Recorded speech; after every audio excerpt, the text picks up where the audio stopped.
kita yang merasa kuat? Ya. Adakah di antara kita yang merasa kuat pada saat ini? Aku kuat. Baik, saudara-saudaraku.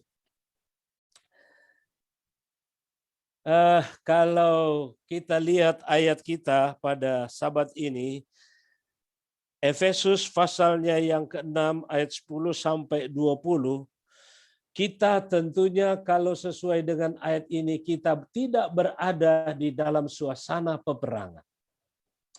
Masing-masing kita tidak menggunakan alat-alat perang.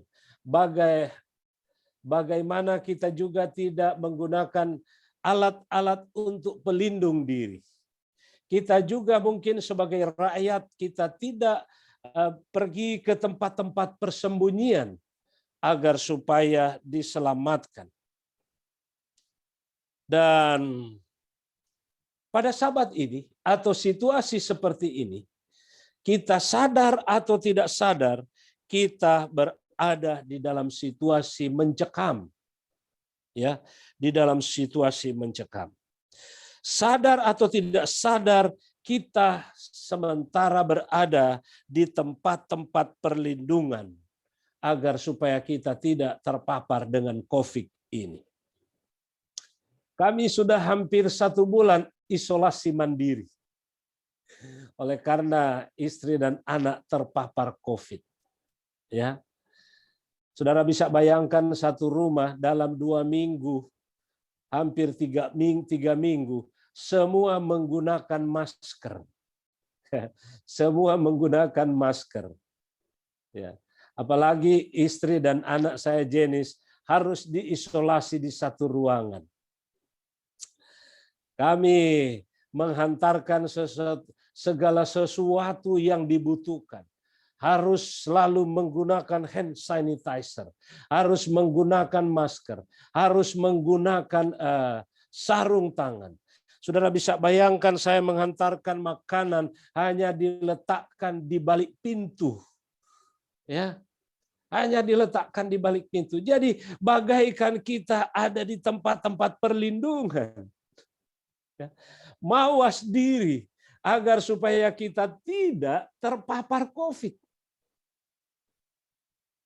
Kita harus mengikuti protokol kesehatan, menjaga jarak, cuci tangan, menjauhi kerumunan, dan lain-lain sebagainya. Saudara-saudaraku, itulah yang kita lakukan di medan peperangan saat ini. Kita berperang melawan COVID, walaupun negara-negara lain ada juga yang sudah mau bersahabat dengan virus. Kita di Indonesia, di tempat kita berada, masih berperang dengan COVID. Kita masih berada di medan peperangan. Dan kita semua sering menggunakan alat-alat untuk keamanan diri. Walaupun Sabat ini saya tidak melihat kita menggunakan masker, karena kita hanya ada di rumah masing-masing. Ya. Kita ada di rumah masing-masing. Ya. Saudara-saudaraku yang dikasihi oleh Yesus Kristus, mau atau tidak mau, kita ini hidup di dalam perjuangan. Ya, kita ada hidup di dalam perjuangan. Hidup kekristenan atau umat Tuhan adalah perjuangan setiap hari melawan diri dan keinginan dosa. Seperti yang kita diskusikan dalam pelajaran sekolah Sabat. Dari mata turun ke hati. Itulah Daud. Yang diolah di dalam pikirannya. Yang menghasilkan, membuahkan dosa atau kejahatan.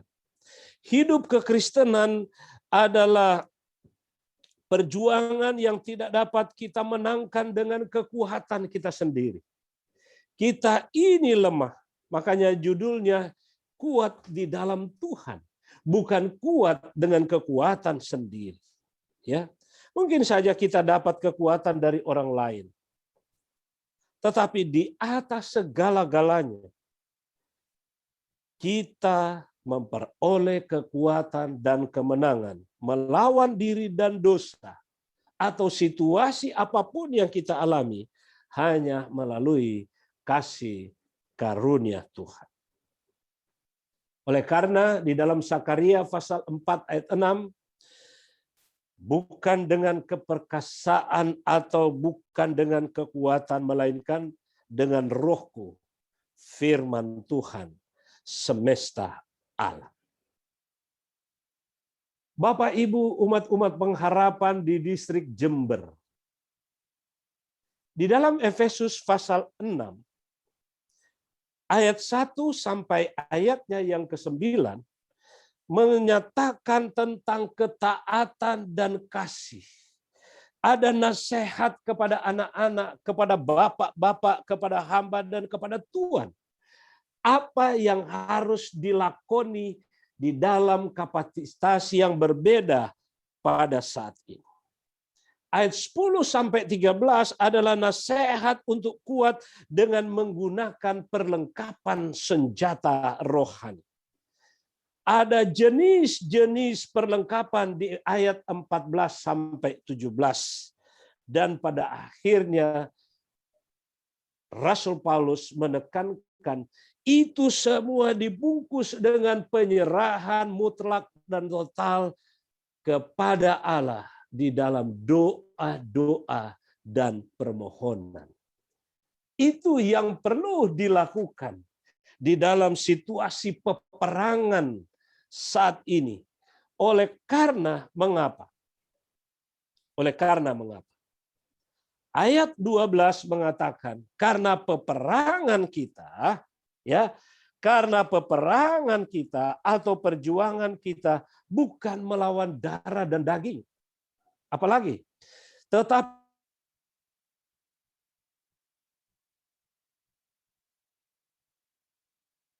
lawan roh-roh jahat yang ada di udara.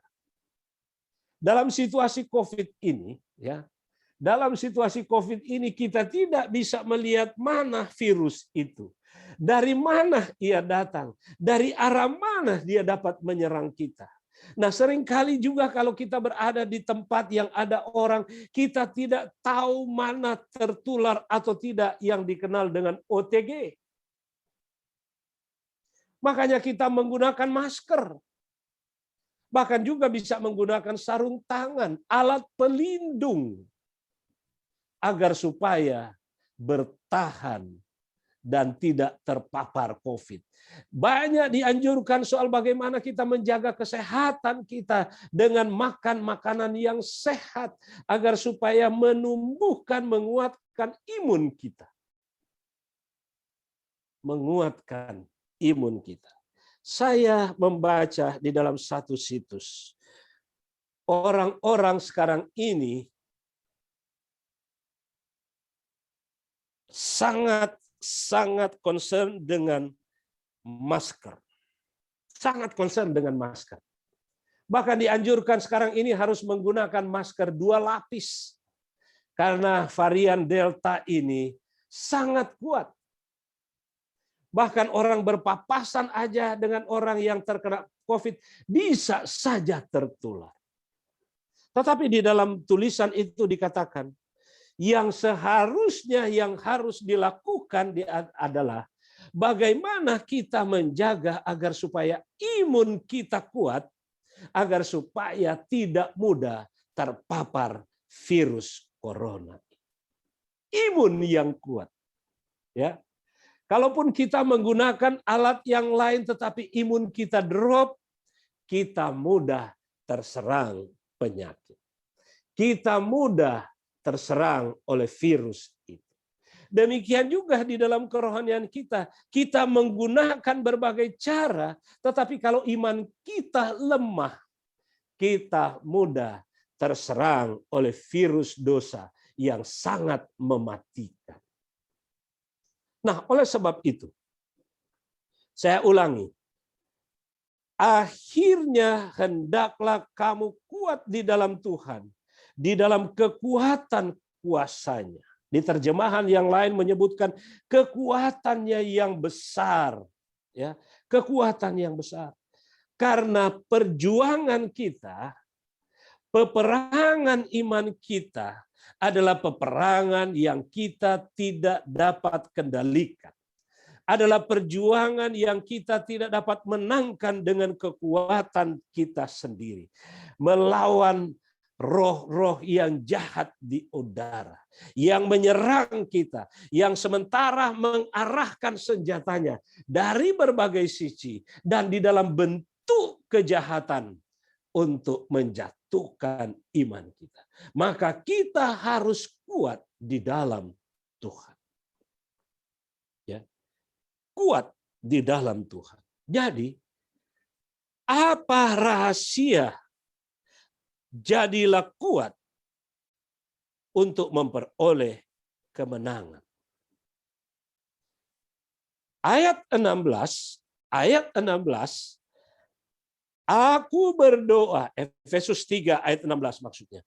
Aku berdoa supaya ia menurut kekayaan kemuliaannya menguatkan dan meneguhkan kamu oleh rohnya di dalam batin. Ya. Itulah doa Paulus kepada jemaat yang ada di Efesus, yang dia tahu bahwa jemaat ini berada di dalam bahaya. Sementara berada di dalam situasi yang tidak menentu. Makanya dia katakan, aku berdoa supaya ia menguatkan kamu, meneguhkan kamu oleh rohnya. Kekuatan yang dimaksudkan di sini, ya, kekuatan yang disebutkan di sini dengan bahasa aslinya adalah dunamai, atau yang kita kenal sekarang, bila mana orang mau meruntuhkan bangunan atau gunung menggunakan dinamit. Daya ledak yang kuat, yang dahsyat. Ya, yang memiliki ayat ini atau dunamai ini memiliki akar kata yang sama yang ditulis di dalam Kisah 1 ayat 8.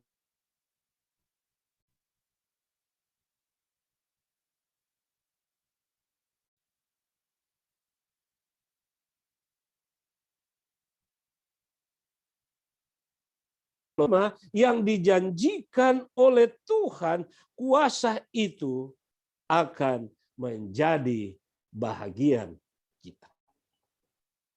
Mengapa Paulus mengatakan harus jadilah kuat di dalam Tuhan? Harus jadi kuat di dalam Tuhan. Kita semua adalah orang yang lemah oleh karena dosa. Kita tidak memiliki kekuatan dalam diri kita. Kekuatan kita hanya di dalam Tuhan. Makanya Filipi pasal 4 ayat 13 mengatakan, segala perkara dapat kutanggung hanya di dalam Dia yang memberikan kekuatan. Ya, hanya kuasa Tuhan yang kita gunakan, yang kita minta, yang kita pakai agar supaya kita kuat di dalam Tuhan.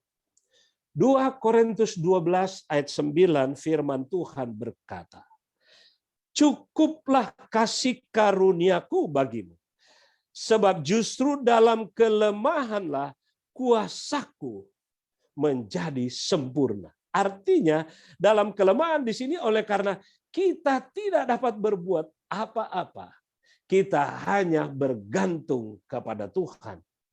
Cukuplah kasih karuniaku kepadamu. Sebab itu terlebih suka aku berbegah atas kelemahanku, kata Paulus. Supaya kuasa Kristus turun menaungi aku. Ayat 10.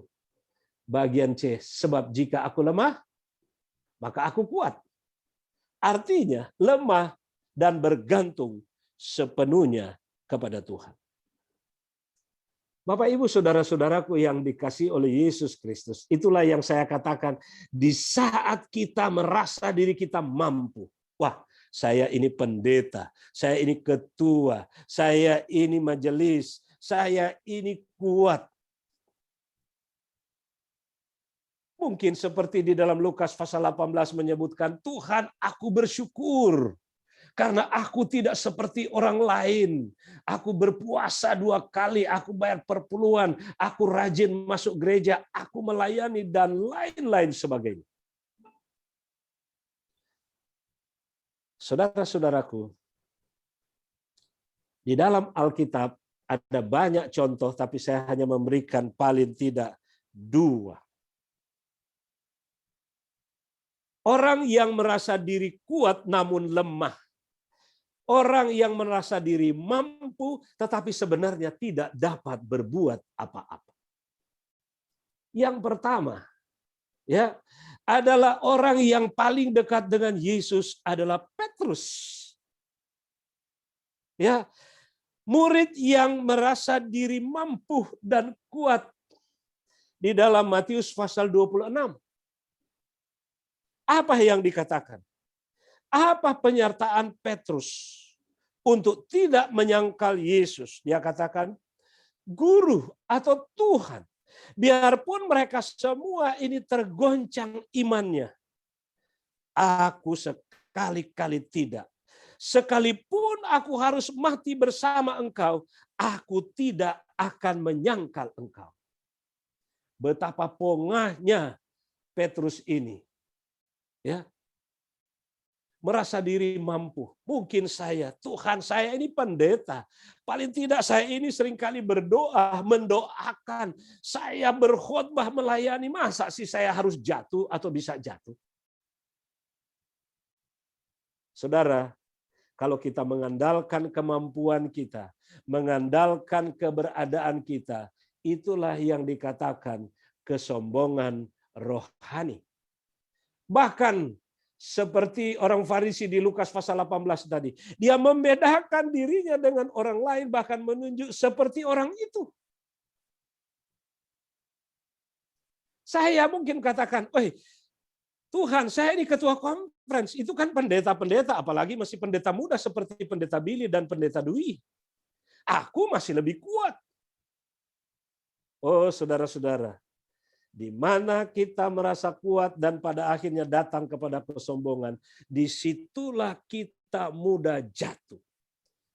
Ya, seperti Petrus, Tuhan sudah katakan, Petrus, sebelum ayam berkokok engkau sudah menyangkal aku 3 kali. Tuhan sudah mengingatkan dia.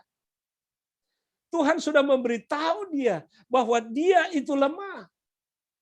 Tapi Petrus dengan pongahnya, dengan sombongnya, sekali-kali Tuhan, aku tidak akan menyangkal engkau. Tetapi apa yang terjadi? Apa yang terjadi dengan Petrus? Syukur terakhir dia bertobat. Tetapi pada peristiwa itu, ia bahkan mengutuki Tuhan. Aku tidak kenal dia. Mempertahankan dirinya, membela dirinya, menyatakan bahwa ia tidak kuat. Di dalam perjanjian lama, satu yang saya kasih contoh, Simpson. Orang yang diberkati oleh Tuhan dengan karunia yang luar biasa. Dengan kekuatan fisik yang luar biasa. Kekuatan roh yang luar biasa. Tetapi dia mengandalkan dirinya sendiri. Ia mengandalkan kekuatannya. Ia mempermainkan karunia yang Tuhan telah berikan baginya. Ia kalah dari seorang wanita. Kenapa? Ia mengandalkan kemampuan. Ya. Ia mengandalkan kemampuannya. Sehingga akhirnya dia harus mati dengan cara yang demikian. Jadi Bapak Ibu, saudara-saudaraku yang dikasihi oleh Yesus Kristus. Sadar atau tidak sadar, kita ini manusia lemah. Kita harus mengandalkan kuasa Tuhan. Kita harus meminta pertolongan Tuhan. Kita harus meminta kekuatan daripada Tuhan. Agar supaya kita mampu mengatasi virus dosa yang semakin hari, semakin lama, semakin kencang, semakin kuat, karena semakin berusaha setan untuk menjatuhkan umat-umat. Contoh Tuhan memberikan semangat kekuatan di dalam Alkitab. Yosua, seorang pahlawan yang gagah berani. Ketika Yosua mengambil alih kepemimpinan saat atau pada waktu Musa meninggal. Yosua 1 ayat 5 katakan, seorang pun tidak akan dapat bertahan menghadapi engkau seumur hidupmu.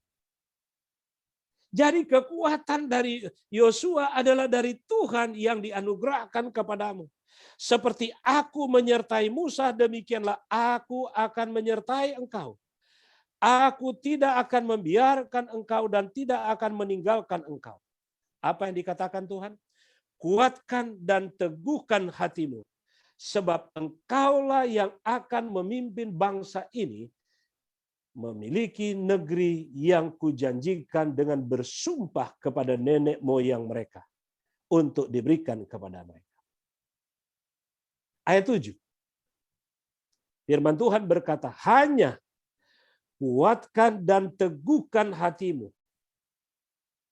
Ya, kuatkan dan teguhkan hatimu dengan sungguh-sungguh. Bertindaklah hati-hati sesuai dengan seluruh hukum yang telah diperintahkan kepadamu oleh hambaku Musa. Perhatikan kalimat selanjutnya. Tuhan telah memberikan, kuatkan, aku menyertai kamu, tetapi apa kata Tuhan? Janganlah menyimpang ke kanan atau ke kiri, supaya engkau beruntung kemanapun engkau pergi. Ayat 9. Bukankah telah kuperintahkan kepadamu, kuatkan dan teguhkanlah hatimu. Janganlah kecut dan tawar hati. Sebab Tuhan Allahmu menyertai engkau kemanapun engkau pergi. Bapak, Ibu, saudara-saudaraku, Tuhan telah menjamin, Tuhan berjanji, sebagaimana kepada Yosua, demikian juga kepada kita, bila mana kita mengandalkan kekuatan Tuhan.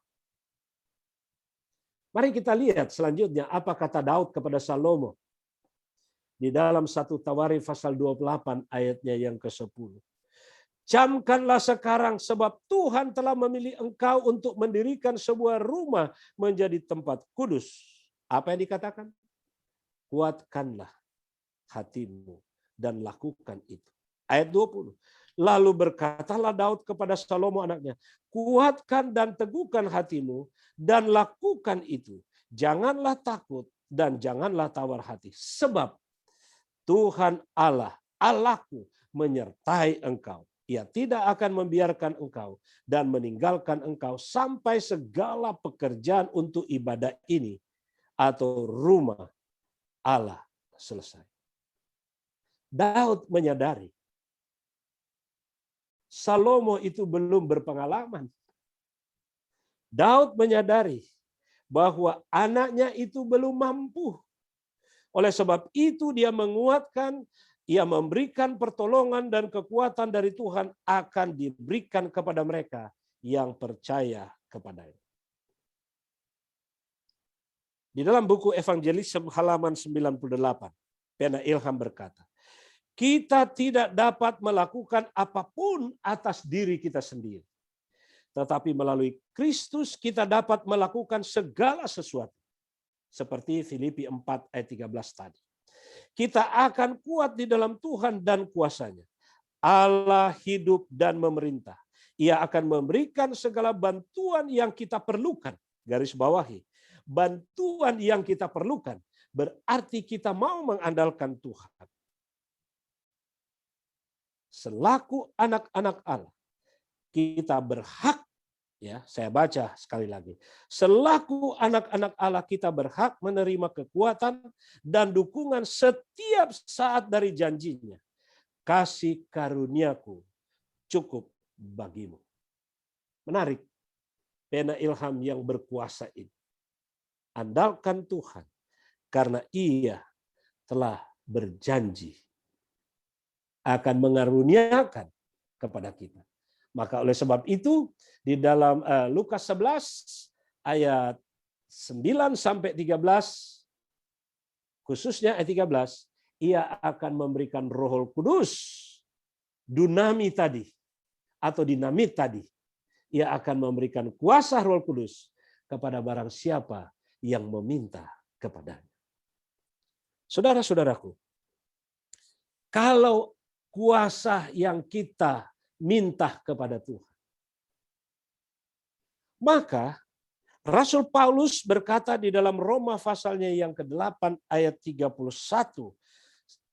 dan ayat selanjutnya berkata, jika Allah di pihak kita, siapakah yang akan melawan kita? Di dalam situasi seperti ini, serangan sakit penyakit, bahkan serangan untuk masalah rohani kita. Kalau kita ada di pihak Tuhan, siapakah lawan kita? Siapakah yang akan memisahkan kita dari kasih Kristus? Apakah ada penindasan, kesesakan, penganiayaan, kelaparan, ketelanjangan, atau bahaya atau pedang? Atau kuasa-kuasa baik yang ada di atas maupun yang ada di bawah? Ataupun sesuatu makhluk lain tidak akan dapat memisahkan kita dari kasih Allah yang ada di dalam Kristus Yesus. Kuasa-kuasa yang ada di dalam ayat 12 tadi tidak akan dapat memisahkan. Tidak akan dapat melemahkan kita. Tidak akan dapat menjatuhkan kita. Karena kita kuat di dalam Tuhan. Dan Tuhan memberikan kepada kita pegangan, yaitu alat-alat perlindungan, yaitu senjata rohani di ayat 13, ayat 11 dan ayat 13. Saya baca pertama ayat 13. Sebab itu ambillah seluruh perlengkapan senjata Allah. Ambil seluruh perlengkapan senjata Allah. Mengapa saya baca dari ayatnya yang ke-13? Karena banyak orang yang sudah pegang senjata, tetapi tidak digunakan. Ya. Sudah pegang, sudah ambil senjata, tetapi tidak pernah digunakan. Ambil segala atau ambillah seluruh perlengkapan senjata Allah. Untuk apa? Supaya kamu dapat mengadakan perlawanan pada hari yang jahat itu dan tetap berdiri. Artinya tetap menang, tidak mati, tetap hidup karena tetap berdiri. Ambil. Setelah kita ambil, kita kembali ke ayat 11. Kenakanlah seluruh perlengkapan senjata Allah. Artinya gunakan itu semua. Gunakan itu semua. Supaya apa? Supaya kita dapat bertahan melawan tipu muslihat iblis. Ambil dan kenakan. Ambil dan gunakan alat-alat kekuatan itu di dalam Tuhan. Saudara-saudaraku, tentunya ketika kita menghadapi peperangan itu, kita mempersiapkan diri untuk memenangkan pertarungan itu, bukan?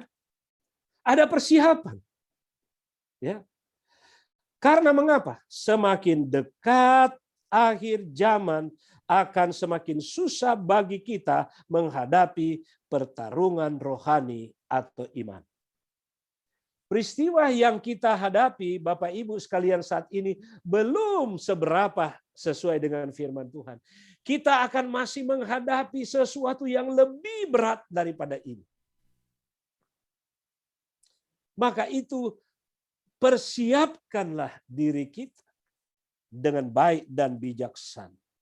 Karena kuasa-kuasa kejahatan mengerahkan segenap daya upaya untuk membinasakan umat Allah. Saudara-saudaraku, tidak hanya membuat kita susah, tetapi dengan tujuan untuk membinasakan kita agar supaya kita tidak memperoleh keselamatan itu. Ia membinasakan kita di dalam kejahatan kita. Dan memecah belah jemaatnya. Setan dan malaikatnya akan membuat tanda-tanda dan mujizat. Saudara-saudaraku, di dalam The Great Controversy atau Kemenangan Akhir, halaman 593 berkata, hanya mereka yang membentengi pikiran-pikiran dengan kebenaran-kebenaran Alkitab yang akan tahan berdiri,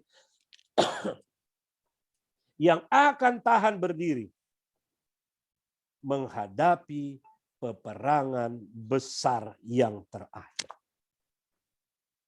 Hanya mereka yang tadi yang saya katakan, yang telah mengambil senjata itu, yang mengenakan senjata itu, yang menggunakan senjata itu.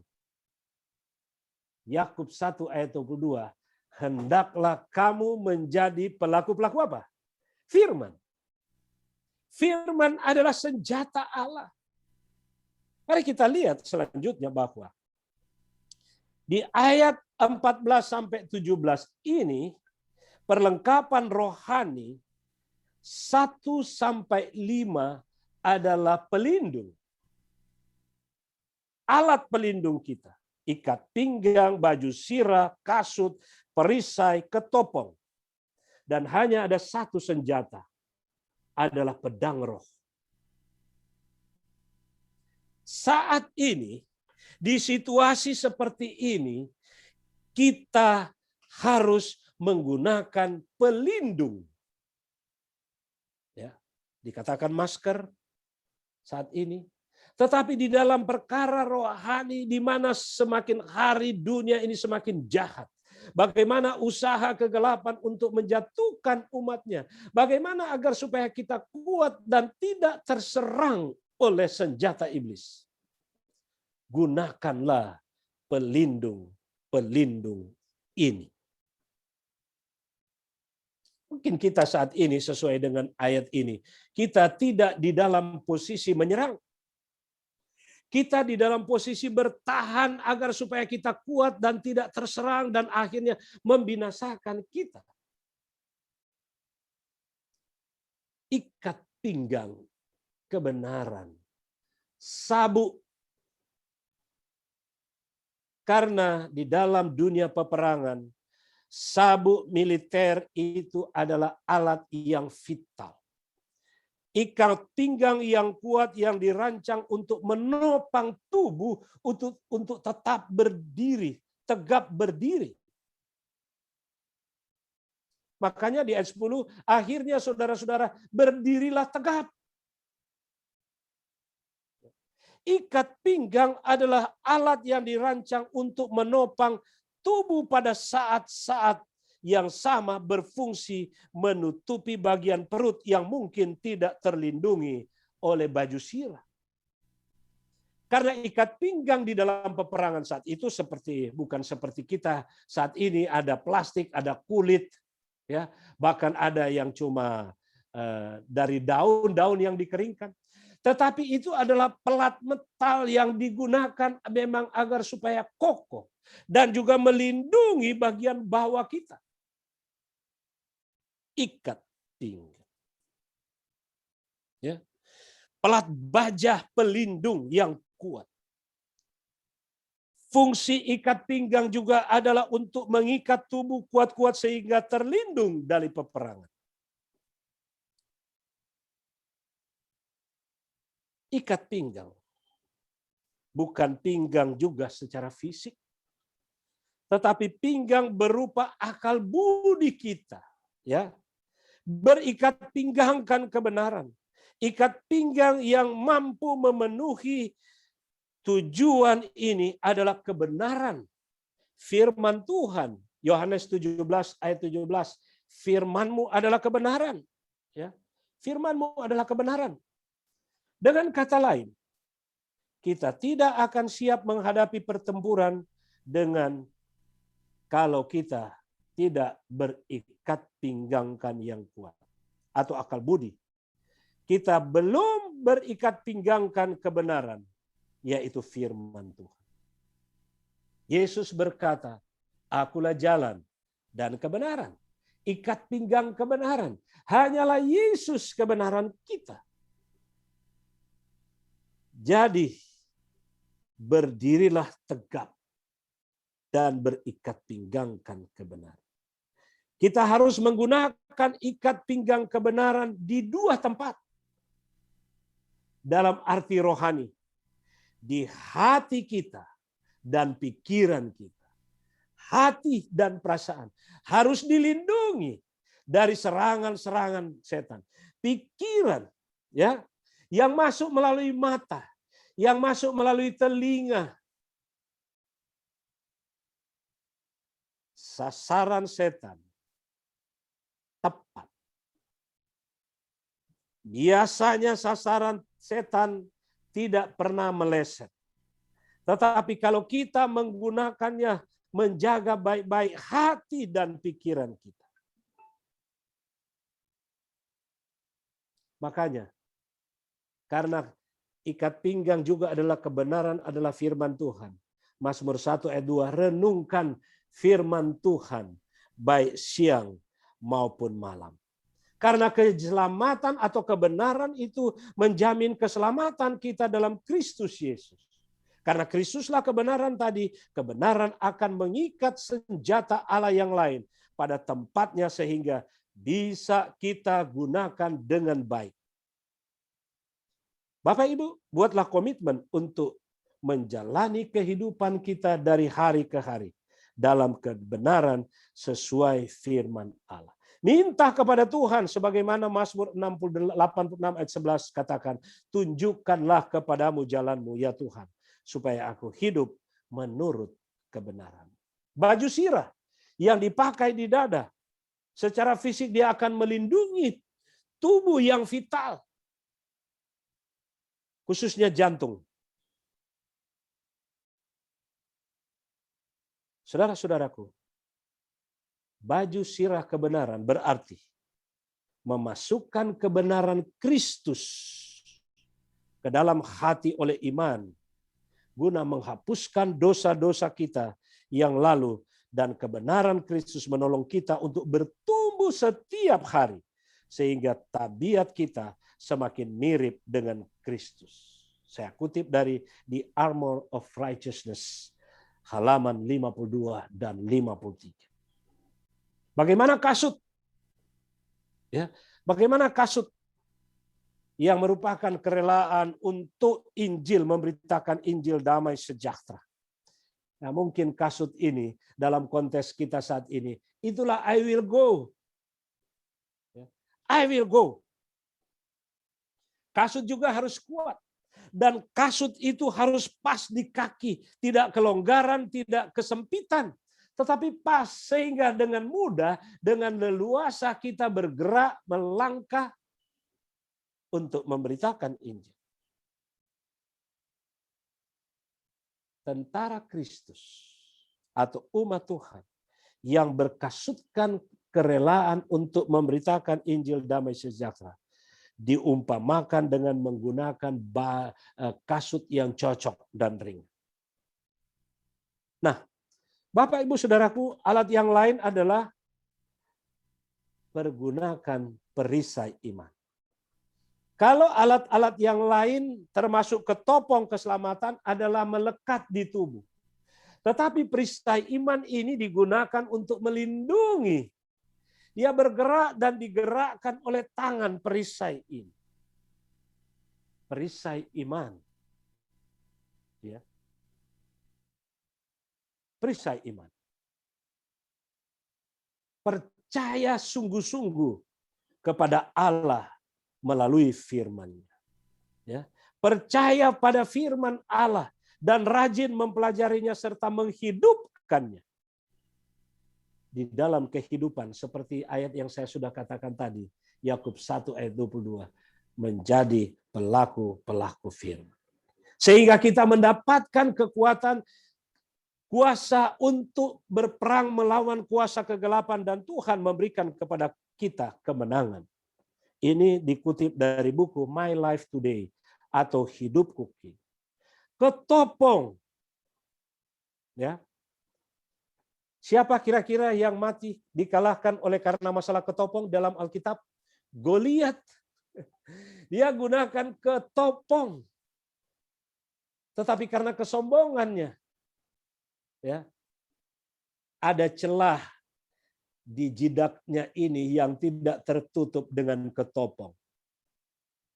Sehingga ali-ali Daud menembusi otaknya atau kepalanya. Ketopong yang dipasang di kepala, yang menggambarkan seperti mana alat yang lain tadi, untuk melindungi pikiran kita, ya, melindungi otak kita, pikiran, agar supaya tidak masuk hal-hal yang tidak berkenan kepadamu. Makanya perlu selalu kita merenungkan firman Tuhan, mengisi pikiran kita dengan hal-hal yang baik. Dan terakhir adalah alat perang, yaitu pedang roh. Ibrani pasal 4 ayat 12. Sebab firman Allah hidup dan kuat dan lebih tajam daripada pedang bermata dua manapun. Firman Tuhan adalah senjata terbaik yang paling ampuh. Dan hanya dengan memilikinya, kita mengalahkan musuh. Firman Tuhan. Kebenaran firman Tuhan. Di dalam nasihat bagi sidang jilid 4 halaman 441. Pedang roh itu, yaitu firman Allah, memasuki hati orang berdosa serta menyadarkan dia atas kesalahan. Saudara-saudaraku yang dikasihi oleh Yesus Kristus. Umat-umat yang diberkati oleh Tuhan. Bagian yang terakhir. Dari semua alat pelindung, bahkan pedang roh itu, kita dapat andalkan. Kita dapat gunakan melalui kuasa Tuhan. Makanya kita harus kuat di dalam Tuhan. Rasul Paulus, sebelum dia menutup suratnya, mulai ayat 21 sampai 24, itu adalah surat penutup. Di ayatnya yang ke-19, 18 sampai 20, dia menekankan pentingnya doa. Kita sering kali berkata atau mendengar, tidak berdoa, tidak ada kuasa. Sedikit berdoa, sedikit kuasa. Banyak berdoa, banyak kuasa. Makanya Rasul Paulus katakan, tetaplah berdoa. 1 Tesalonika 5 ayat 17. Tetaplah berdoa. Efesus 6 ayat 18. Dalam segala doa dan permohonan berdoalah setiap waktu di dalam roh dan berjaga-jagalah di dalam doamu itu dengan permohonan yang tak putus-putus. Oke, mungkin kita ada perisai iman, ketopong keselamatan, pedang roh, kasut kerelaan, baju sirah, ikat pinggang. Itu semua akan bermanfaat bila mana kita bawa kepada Tuhan di dalam doa. Doa adalah senjata yang ampuh untuk bertahan bahkan berlawan serangan musuh dari kuasa kegelapan. Yesus ketika ia berada di atas dunia ini memenangi pertarungan, bahkan ia berhasil oleh karena kebiasaan berdoa. Doa adalah membuka kunci sorga. Dan doa adalah hanya berbicara kepada Tuhan bagaikan seorang sahabat. Kita bersyukur organisasi kita menuntun kita di dalam berdoa. Berdoa 777. Berdoa pribadi, berdoa keluarga, berdoa jemaat. Saat ini kita khususnya Conference Jawa Kawasan Timur, ada doa-doa pribadi yang dilakukan. Dianjurkan doa-doa berantai di jemaat-jemaat. Ada doa jam 11.45, ada jaringan doa. Perbanyak doa saudaraku di dalam situasi seperti ini. Perbanyak doa. Doa yang sungguh-sungguh, doa yang berkenan kepada Allah di dalam kekuatan kita. Saya akhiri dengan kutipan pena ilham.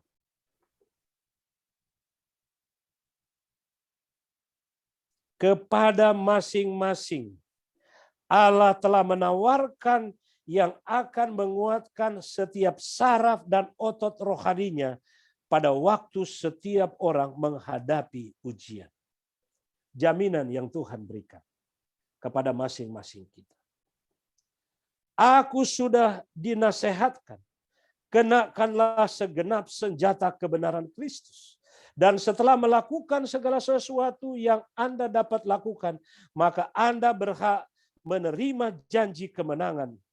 Allah memberi kesempatan kepada setiap orang untuk berdiri di atas batu karang, artinya keselamatan.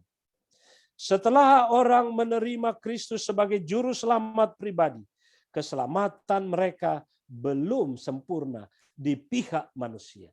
Keselamatan di pihak Tuhan kita sudah sempurna. Tetapi kita masih hidup di dunia dikatakan.